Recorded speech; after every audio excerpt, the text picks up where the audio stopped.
Alright, welcome back to the RAM Revival, where we left off with this a couple episodes back. We actually kind of mocked it up in place. Of course, we screwed up by reading the directions, and that had us completely off where we drilled holes and nothing lined up, so of course we just free-handed it and everything's fine.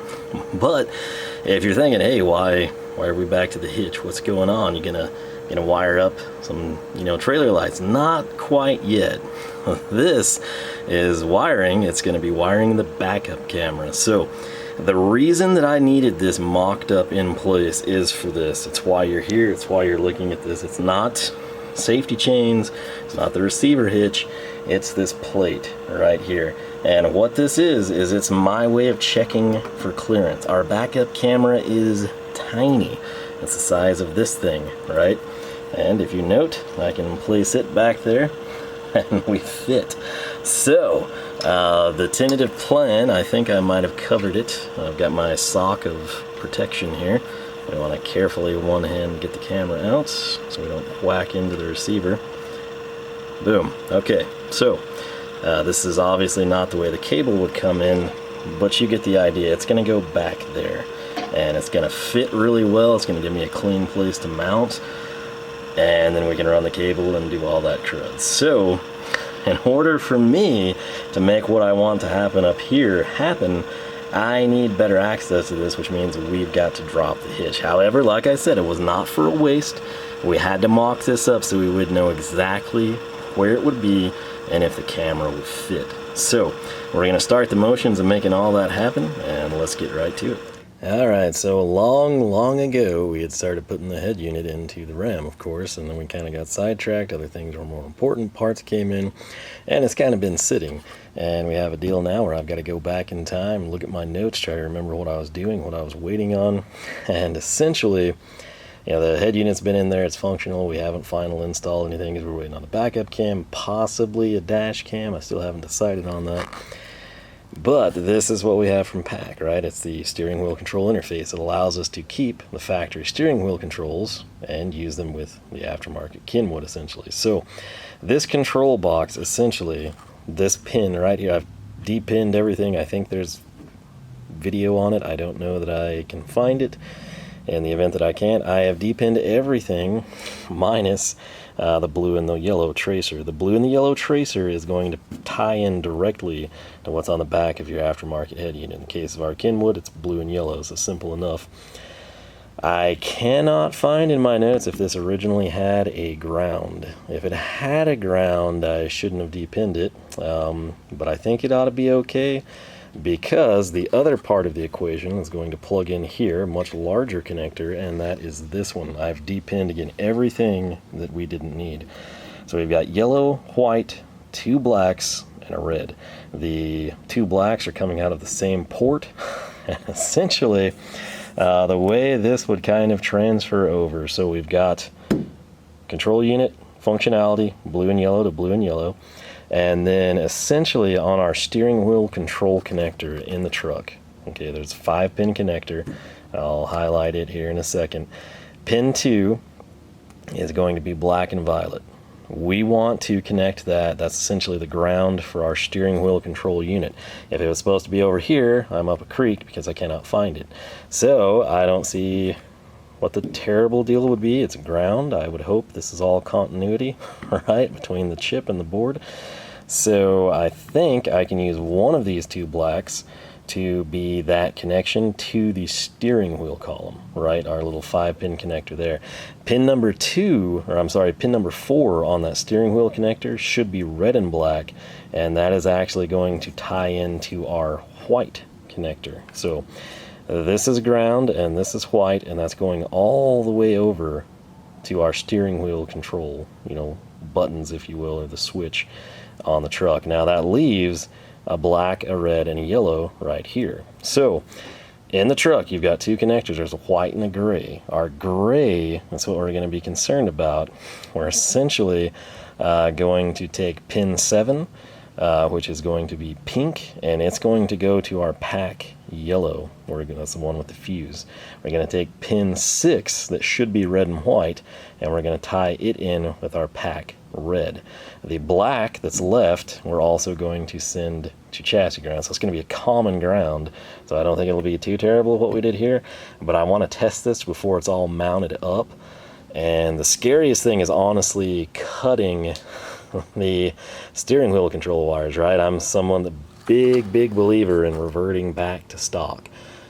Whether it's a deal where you're going to sell your vehicle and you're going to pull your aftermarket stuff and maximize your bang for your buck, or put it in your new vehicle, or simply if it's like, hey, 60 years or 40 years later, I may want to return the vehicle to stock. Maybe it's going to be worth a ton of money. Who knows, right? Maybe the aftermarket one's junk and you can't find anything. You're like, hey, I've got that stock head unit somewhere. Well, you'd want your stock steering wheel controls, right?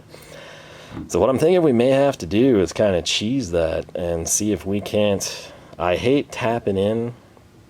That would be a pretty good option. However, I don't know what would happen. Like, they want me to cut them physically.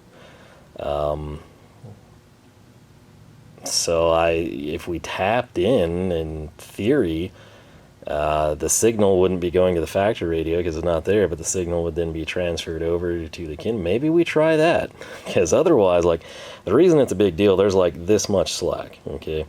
And for me to come in there, cut it in the middle, and then be able to crimp in connectors, which are like way bigger than the area that we're working with, is just not a situation that's going to work well. So let me take you over there and kind of show you what we're talking about. All right, it is weird being back in here not doing anything dirty. Now there's a lot of stuff disconnected still. Shift indicator, airbag, everything airbag related. A lot of the electronics, the gauges, none of that's bolted down. I was debating bulb changes and everything. This is not connected, and this is what we're dealing with. This is the 5-pin connector. It's going to plug in right here. So we're obviously on the driver's side. There's our steering wheel control. Here's where that would plug in. It's obviously keyed, 3 to one side, 2 to the other. There's this funky little deal.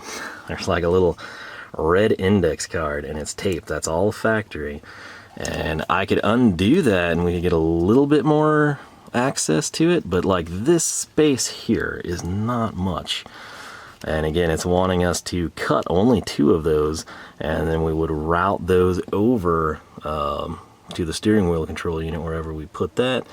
That's something else I have to figure out, is like how much slack and everything we've got. So that's what I'm going to be trying to figure out. The other connector is over there in that bundle. Again, I just do kind of the Crutchfield method for DIYers.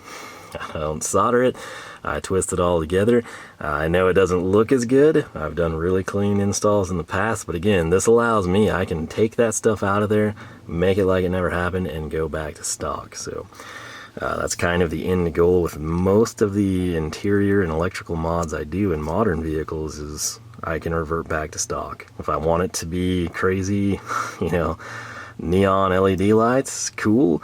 But if I decide I want those out, I can take it out, and I haven't hacked, I haven't butchered, I haven't done anything. I can easily revert back super clean OE, just like the factory had it. So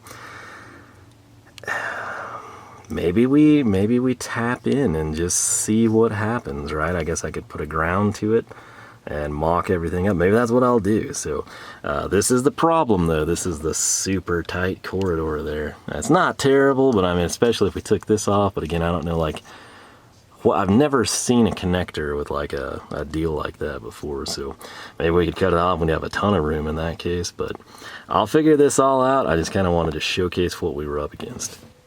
Not exactly sure where we left off. A lot of things have changed and happened, but basically last night I was out here, didn't bring a camera, didn't do anything, made a ton of progress. Nothing like earth shattering, we can always go back and cover it. It was all just sort of test fitting. Main thing, I needed to make sure that camera worked, and it works beautifully. The HD screen, the HD camera, they pair really well together. We've not routed or drilled or done anything crazy. I haven't left you in the dust. It's literally just mocking up connections, and that's kind of where we're at here. So this is something I was not really looking forward to, just because my big deal, I don't ever plan to sell it. Like, To me, cars, trucks, they're kind of like family. You know, I've never like bought something specifically to flip. Like if you go out and get it, I don't care if it's like brand new and excessively expensive, or if it's I go out and buy a $500 darter duster. Like the intention is to keep it. Okay. With that mindset, second gen Ram, you know, it's a 20-year-old truck now. That's Mopar 10. I take what I know from the old cars, right? 50s, 60s, and 70s.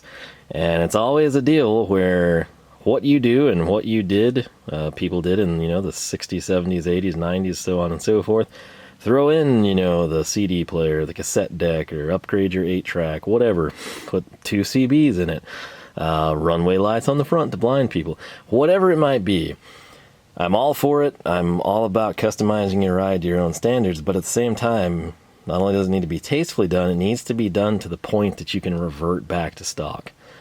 Not that you would want to, because again, you got to think like long run keeping it, but it's smart, you know, in the event that you did have to sell, or it's like, wow, you know, I bought this 4-door Dart and now I'm able to get a 2-door, you know, this guy wants to trade me type of a thing. With whatever that may be, it's important that you can easily go back to stock, and that it's fine if you buy something that has absolutely butchered wiring, but you never want to do it. So I believe firmly in this. That's why we're going on this little story time here. And so the thing that sucks the most, you know, like you've got the stereo adapters, those are cool, minimizes things. Would I prefer different ways of connecting the wires? Yeah. Does it look better different ways? Oh yeah. But it's a deal where it gets the Kenwood going. And in 20, 30, 40 years, I could be dead and gone. If my nephew has this truck and he keeps it, I don't know what's going to be. I mean, you got to realize, back in the day, some dude driving around in a 70 AAR, he never said like, yeah, you know, in 50 years, this thing is going to go to auction and, you know, completely pay for my retirement. It's just a car. It's a cool car. You like it. You enjoy it. You do things to make it to where you like driving it and owning it even more. So, with that said, I'm aware of those things. With this truck, I could come in and we could deck the Kenwood out, but at some point in time, like, I don't know, I mean, I can't even buy CDs anymore. You know, like you always hear the old hippie, should he hang on to the new or hang on to the old or grab on to the new? I kind of like that with the 90s, you know. I still like CDs. I prefer them. That's why we got the full depth there, you know. Technology's progressed. I refuse to go. I still want to be able to play CDs. Now, with that in mind, there will come a day where probably no one's going to manufacture CD players anymore. Like if this head unit is amazing, we get 10, 15 years out of it and it just dies, or, you know, the screen quits working in 3/4 of the sectors, it's like, oh, time to replace it. There's a very large possibility I cannot go and replicate this headset or get the new head unit, you know, that's got the CD player, 6 discs. That's probably not going to exist. Maybe by that point in time, you know, like retro sound type companies will be like, hey, we're going to reproduce a 6-disc changer, you know, for everyone that enjoyed that in the 90s. Or that's cool, but I don't have a guarantee on that. It might just be like everyone else is like, you're streaming music, you know, let's accept your fate. So I could go back to stock, and I could probably have a better chance of finding stock head units than I could aftermarket ones, right? So, the adapters are super cool. Some people think they're dumb. To me, it's a great feature for the end user. Now, over here in my hand is the steering wheel control, right? This is going to plug in right here, if I remember correctly. I'll get a light on this in a second for you. It's kind of hard without the tripod, but this is unique because it is stupid hard to find these connectors. I'm aware of Molex, I'm aware of Mouser. It's just really hard to find this and then find something that's actually it when you order it, and not go through like 19 different orders or something, or 6 friendly associates who get burned out with you.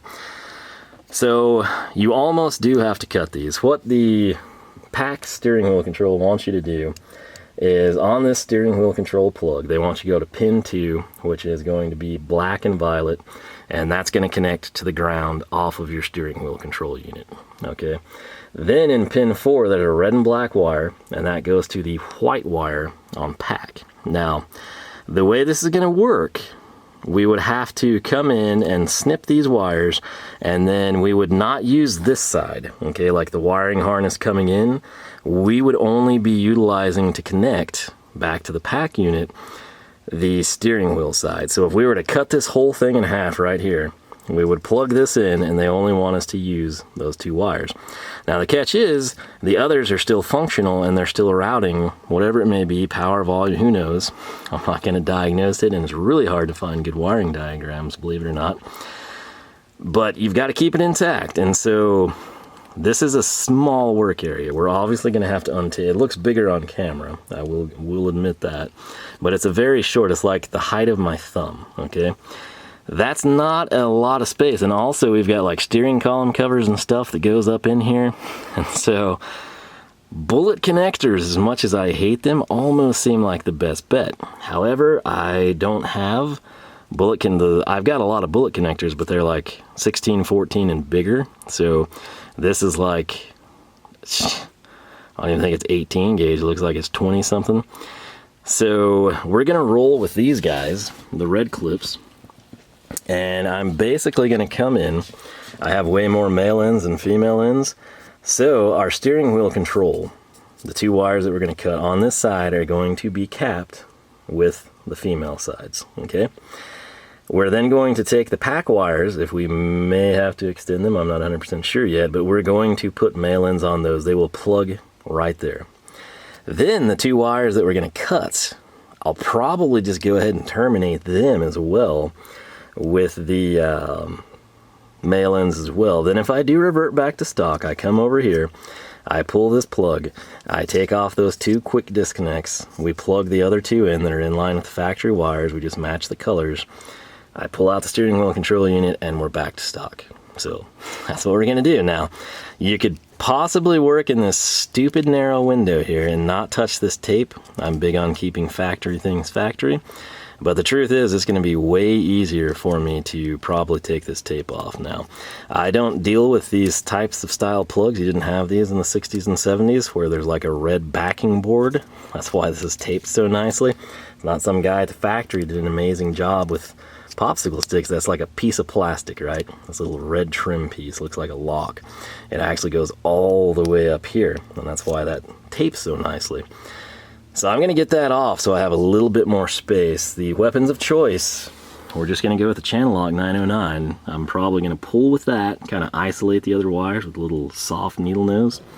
And right here, we're going to cut and we're going to crimp just using the channel lock. It's kind of hard to get anything else in there. So I'm going to go ahead, as much as I hate to do this, I would love, absolutely love to find this end of the connector, that plugs in. We would need to replicate that here and then run it to a male end and just have a splice harness.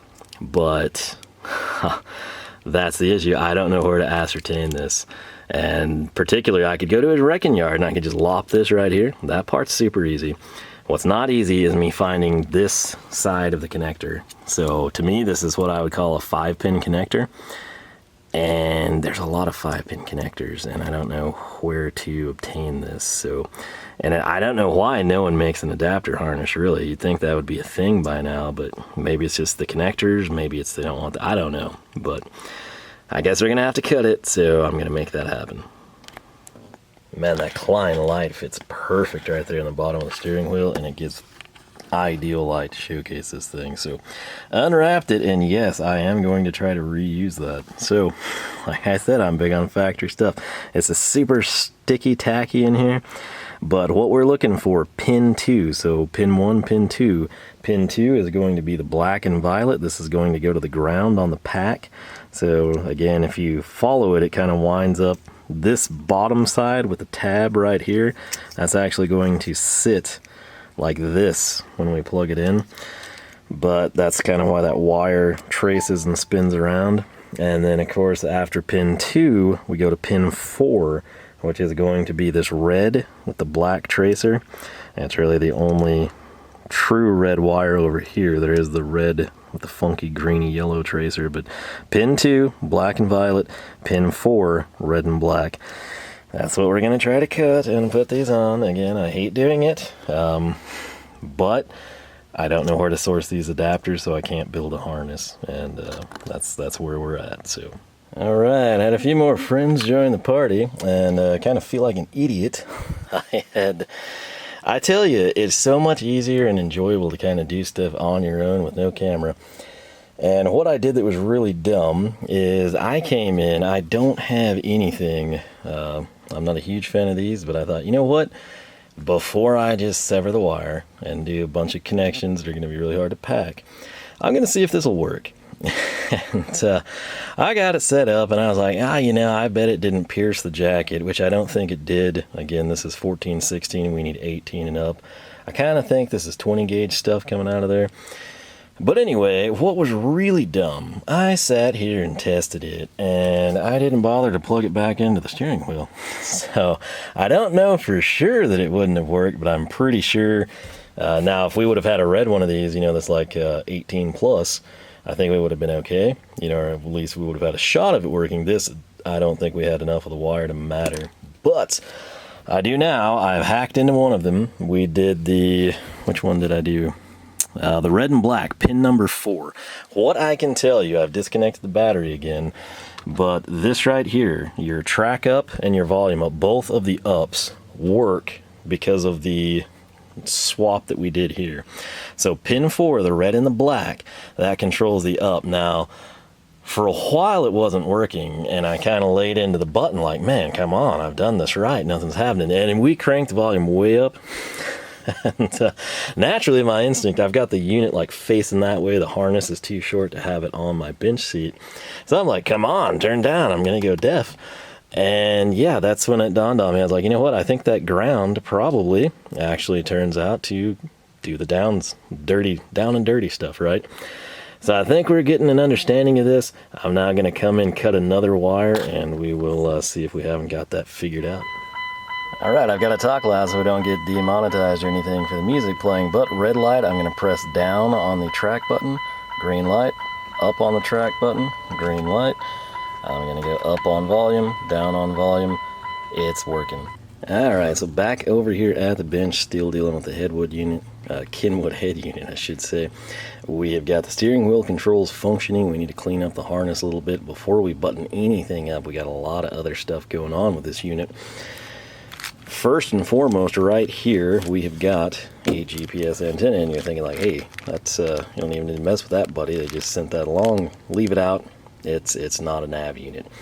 That is correct. It is not a navigation unit because, again, you can basically mirror your phone. However, installing the GPS antenna is vital for the antenna to function properly, right? Your directions, your sense of, north, south, east, and west with the vehicle.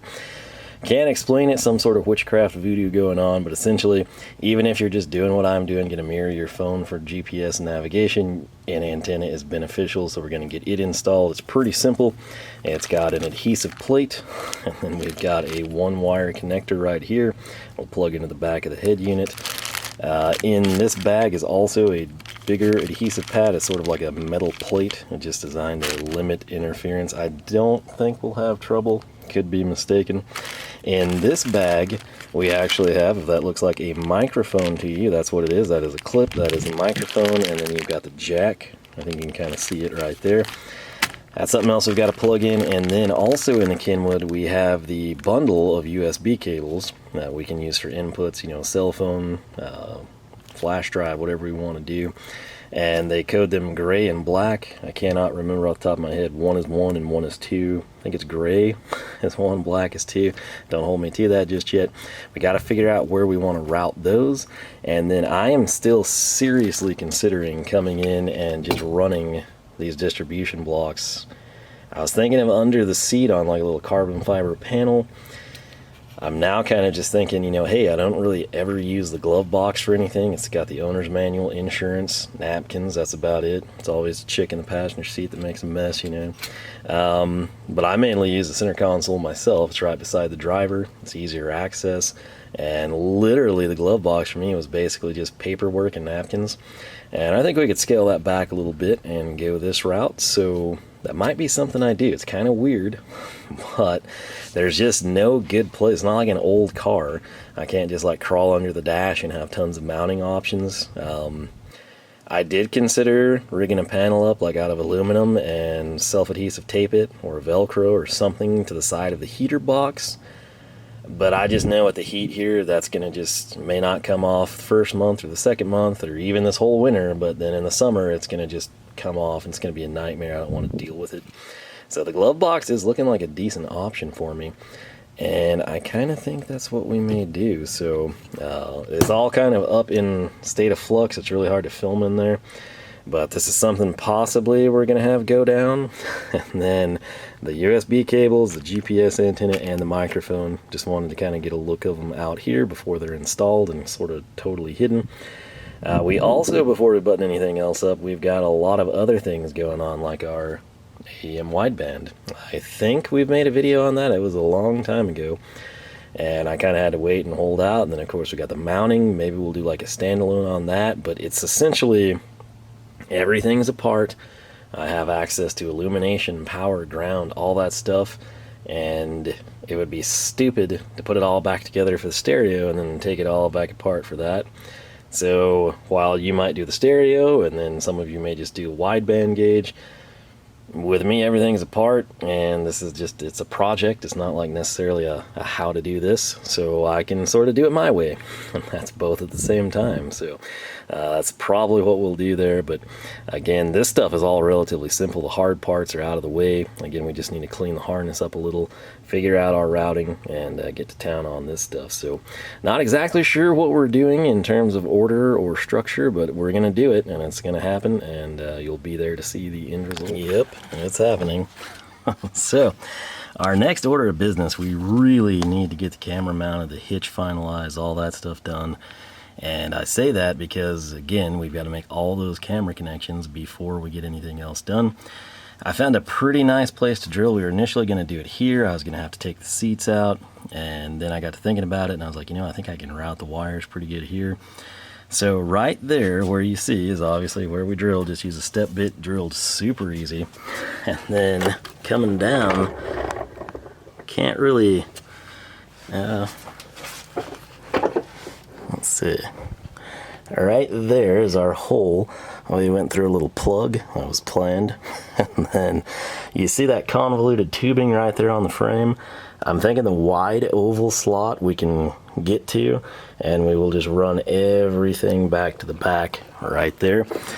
This may also work for our air fuel gauges and stuff. So that's all sort of up in the air right now, but this will get me started. This will let me mock up the camera, make sure I like it where it's at before we sort of like final mount it. And again, that's very important to figure out right now.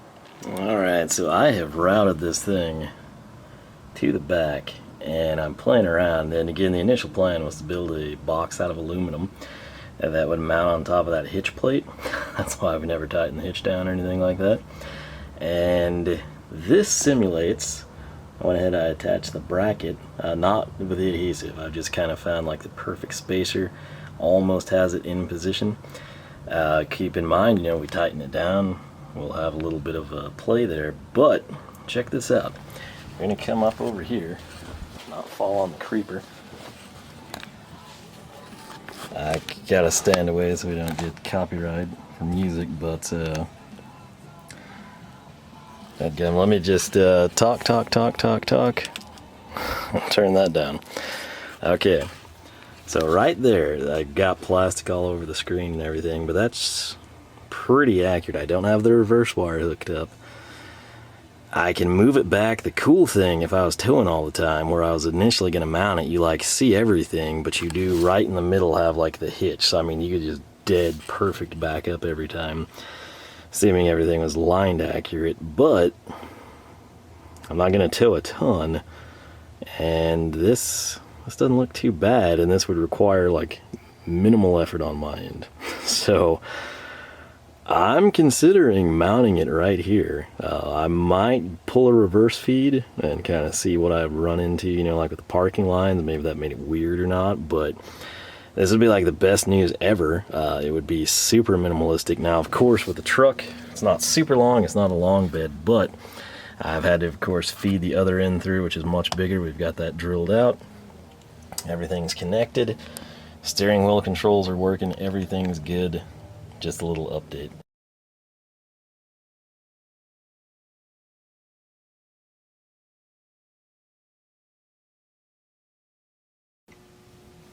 Hey everybody, Texas Truck Airlines Performance Shop, LoneStarMopars.com. Welcome back to the Ram Revival. Not 100% sure if this is standalone or if we're going to throw it in with something else, but we'll treat it as a standalone, and then that way we don't have to edit as much. So, long story short, we are throwing a double din in a second gen, something that was really complicated not that long ago. And as of right now, Sunday afternoon, we got the head unit in and fired it up, got a CD going, and sounds pretty dadgum good. Problem is, the truck actually has steering wheel control. Still, 2001 Ram. That is my only vehicle that has steering wheel control. So it's one of those fancy things people have now and take for granted, but it's still special to me, and I actually use it all the time. That's how I prefer to skip tracks and adjust the volume. So would like to retain it as things currently stand, and that's where this comes in. This is from PAC. This is their SWI-CP2. They've got these to where they're really fancy now. There's a lot of model-specific stuff. Going back to 2001, this sort of applies to an awful lot of vehicles. But I guess what we need to do is pull this up. Now, their website included in the instructions does not really seem to direct you where you need to go. I think it comes up as a dead page. But if you go to PAC, we'll see if this will show up on the phone okay for you. You will see that we have got, let's kind of zoom in there, a steering wheel control. So we'll just click that, and in my case, the SWI-CP2, which will slide that down so you can see it as well. And we're going to click this. And again, this is kind of awkward, but this is my device right here. It matches what's in the box. And we can either connect and configure, or we can go manual. Manual will require you to use dip switches. Not a big deal, especially if you've got really nice precision screwdrivers, which we happen to have plenty of. So we're going to go that route. Now, this up here, there's no blank for this. That would kind of be more model-specific stuff. But they give us the option of going old school. So we're going to go with Dodge, or we're going to Ram pickup in this case. We want to scroll all the way back to 01. Make us feel like we're working on ancient technology for some reason. No option, that's fine with me. And so now, step 2 is select radio. In our case, we're going with an aftermarket Kenwood, and we're ready to hit next. So, this right here is going to tell us how we need to lay out the dip switches, right? Essentially, 1 and 2, 6, 7, and 8 will all be up. 3, 4, and 5 will be down. Note that is on the 8-pin side. The 4 switch side, we've got 1 and 2 down, 3 and 4 up. So the phone will probably go to sleep on me, but let me run over here. I'm going to grab, this will work fine, hopefully. In my hand here, not in the box, is this module, and so we want to replicate this if it would stay the right way. So again, yeah, that's going to be difficult for you. This will probably get fuzzy and go out of focus, but you can see there's 1 through 8, okay, and there's 1 through 4. On being down, if you care about that. All we have to do is match this to the picture, which again, I realize this will probably get blurry for you, but again, using a fine precision pico finish from VHA, we want 1 and 2 essentially to be off, so we're going to take care of that. Again, I don't think you're going to see it super well.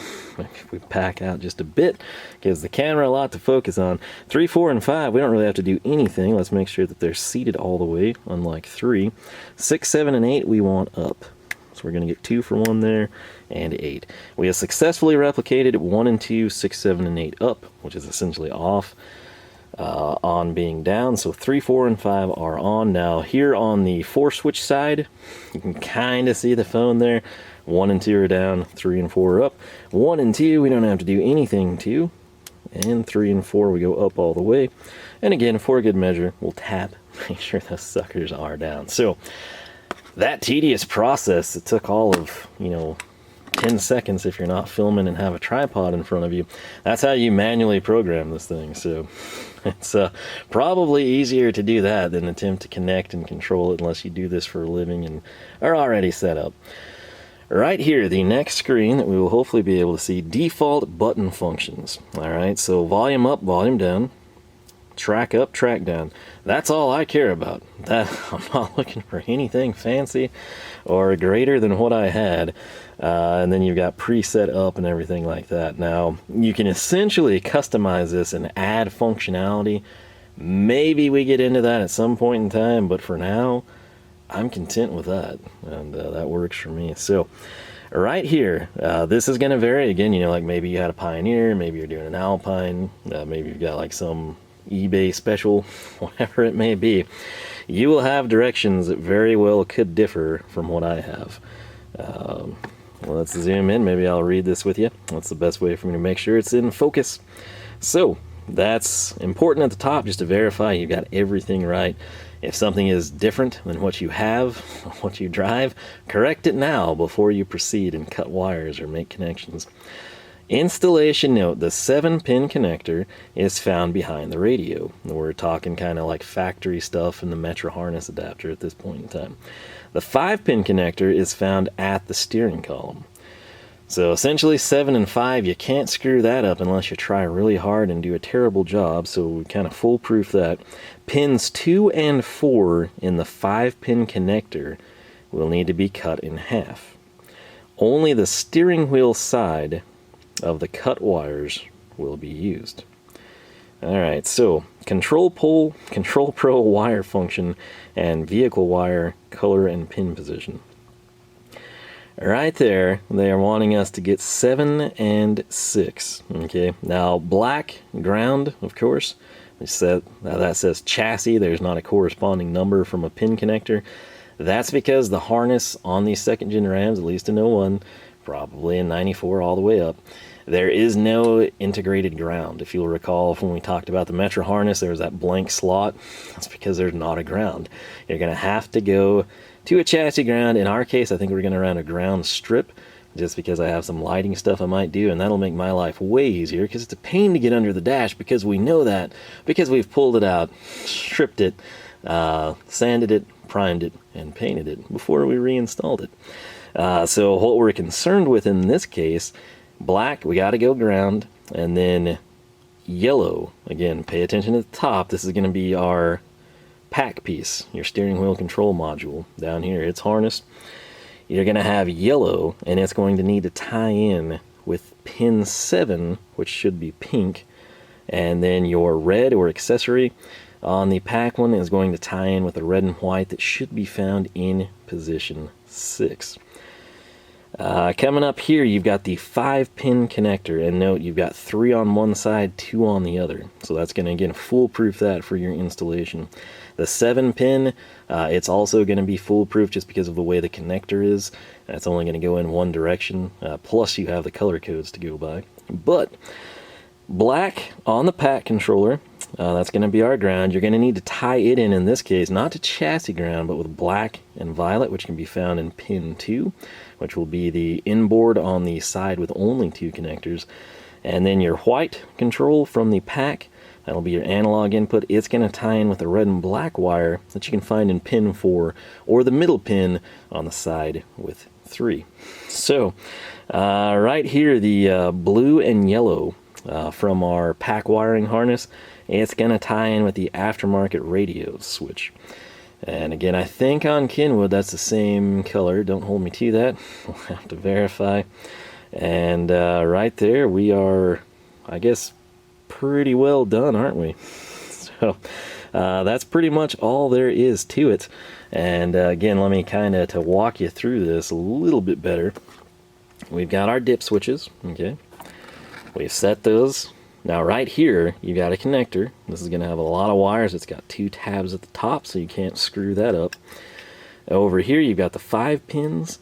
And again, it's kind of the same design. It's only going to plug in one way. That little USB, we don't have to worry about that button. If we're going to do things manually or adjust it, we don't need to concern ourselves with at this point in time. What else was included in this little box is harnesses. Now we've got one of them right here. This, if you can't see it, that's the 5-pin. Just take my word for it. And all the wires come out and terminate here. We've also got the jack. Note that this right here, that's your blue and yellow tracer. That'll tie in with, I believe, our Kenwood blue and yellow. Again, don't hold me to that yet. We'll figure out if I'm wrong here shortly. And then right here, this I shouldn't say 7, this big guy right here, which is 1, 2, 3. Let's just go ahead and count this because there's a lot going on. 4, 5, 6, 7, 8, 9, 10. I think this is maybe 11 wires coming out of here, which is crazy, and I don't think we need all of them. If you want to depin this to save some space, you could totally do that. You can trim these, whatever you need to do. But this is our connector that's going to plug in here. We've got the ends already pre-stripped from pack, which was nice. I've had these laying out for quite some time, kind of getting them more in position with what we want. But that is what we need for this application, the 2001 Ram. We go old school, we go back to like this generic SWI-CP2 from pack. And I guess we will attempt to get this thing buttoned up and plugged in. So it does come with decent directions, but again, it will direct you to the website, and that's pretty simple to work with. So let's see here, the 3.5 jack. I don't even think we need that since we're Kenwood. I think we just use the blue and yellow switch, which is kind of nice, although I guess it is one more wired connection. But this will outline everything that these are. Again, you got your program, your status LEDs. This is your quick start, which again we basically did on the phone. This is if you want to get into like the specialty added functions on your buttons. And again, kind of the newer the vehicle, the more technologically advanced it is, the more you retain and the more you can adapt and modify and enhance. As is, I don't really know that I'd use anything aside from, you know, like searching through the, you know, FM presets, track up, track down, and volume up, volume down. So if we decide to, we will take it in stride. But for now, I think we've covered this. Let's go kind of take care of the business side of things. Alright, so upon studying the diagram, the little connector on the side of our pack steering wheel control interface, that one right there, being that we have a Kenwood, we only needed the blue with the yellow tracer, and that's what I have here. And it did take some time to do this. I don't have anything, the proper tool essentially to depin anything this small, but basically what we pulled off is this 3.5 jack. It's actually a fairly nice harness, and it would work for vast majority of aftermarket radios, but we don't need it. And the reason that I wanted to go ahead and depin that is, you may not think of it, you know, but when you're in there and you're putting the double din in a 2nd gen Ram, I mean, we're talking inches from the back of the case. You've got the defroster duct. There's not really any space to the sides.